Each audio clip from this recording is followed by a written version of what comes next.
Bismillahirrahmanirrahim. Quotes of the day. Sesungguhnya dalam penciptaan langit dan bumi, silih bergantinya malam dan siang, bahtera yang berlayar di laut, membawa apa yang berguna bagi manusia, dan apa yang Allah turunkan dari langit berupa air, maka dengan air itu dia hidupkan bumi sesudah matinya. Dan dia sebarkan di bumi itu segala jenis hewan, dan pengisaran angin, dan awan yang dikendalikan antara langit dan bumi. Sungguh, terdapat tanda-tanda keesaan dan kebesaran Allah bagi kaum yang memikirkan. Quran Surah Al-Baqarah ayat 164. Semangatlah dalam hal yang bermanfaat untukmu. Minta tolonglah pada Allah dan jangan malas atau patah semangat. Hadis riwayat Muslim nomor 2664.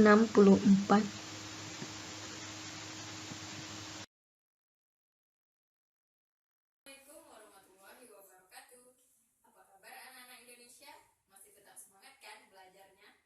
Nah, di video ini kita akan sama-sama belajar IPA materi bab 8 untuk MTS dan SMP kelas 9. Nah, sebelum kita mulai pembelajaran, alangkah baiknya kita kenalan dulu yuk.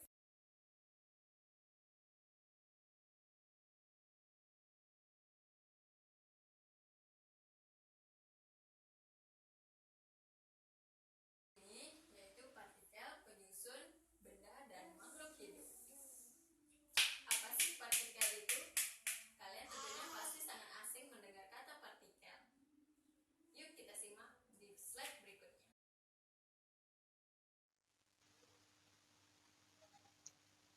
Setiap benda dan makhluk hidup tersusun dari bagian-bagian kecil yang masih mempunyai sifat benda dan makhluk hidup itu sendiri.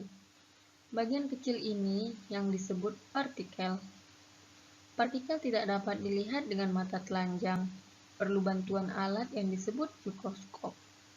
Nah, mikroskop yang digunakan bukan mikroskop yang ada di labor biologi ya. Mikroskop yang kita gunakan untuk melihat partikel adalah mikroskop elektron. Perbesarannya jauh lebih besar daripada mikroskop biasa. Begitulah definisi partikel. Sudah paham kan apa itu partikel? Nah, sekarang mungkin kalian penasaran seperti apa saja sih wujud partikel itu? Secara ilmiah, yang disebut partikel ada 3. Yang pertama yaitu atom, yang kedua ion, yang ketiga molekul. Meskipun ion dan molekul juga bagian dari atom itu sendiri. Nah, kita contohkan. Yang disebut dengan atom salah satunya adalah atom kalsium, atau disingkat dengan C besar A kecil, Ca. Ketika Ca dalam bentuk ion, maka dia akan berubah menjadi Ca2+. Nah, atom yang bermuatan disebut ion. Kenapa dia bisa bermuatan, Bu? Proses terjadinya ion ada beberapa hal. Yang pertama, yaitu proses ionisasi dari larutan. Contohnya saja, kita ambil molekul NaCl, atau bahasa biasanya atau bahasa trivialnya disebut dengan garam dapur. Nah, garam dapur adalah gabungan dari atom Na dan atom Cl. Ketika kita larutkan menggunakan air, maka si garam dapur akan terurai menjadi ion-ionnya, di mana Na bermuatan +1 dan Cl bermuatan -1. Selain itu, proses Ionisasi juga disebabkan oleh yang namanya pembakaran atau lebih dikenal dengan atomisasi ya. Nah, di sini berlaku untuk atom-atom yang bersifat logam. Digunakan alat berupa AAS. Nah, suhunya cukup tinggi di sini, sehingga atom-atom logam dapat terurai menjadi bentuk ion-ionnya atau atom-atomnya. Dan ada beberapa hal lain juga yang menyebabkan yang namanya ion. Salah satunya adalah pemberian energi.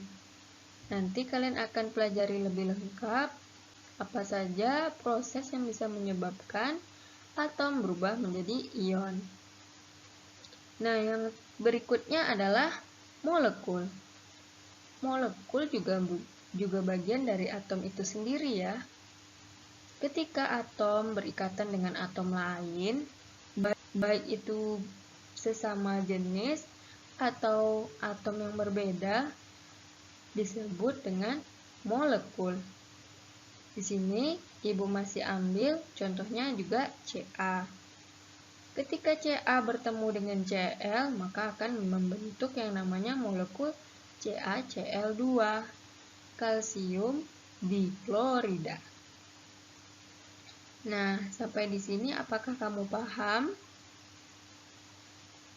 Semoga paham ya. Jadi, kita dapat menyimpulkan bahwasanya bagian terkecil yang memiliki atau yang dimiliki oleh sifat benda dan makhluk hidup itu adalah atom.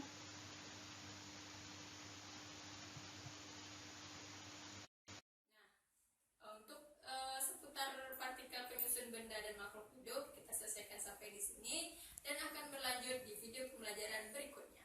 Salam anak Indonesia, tetap semangat.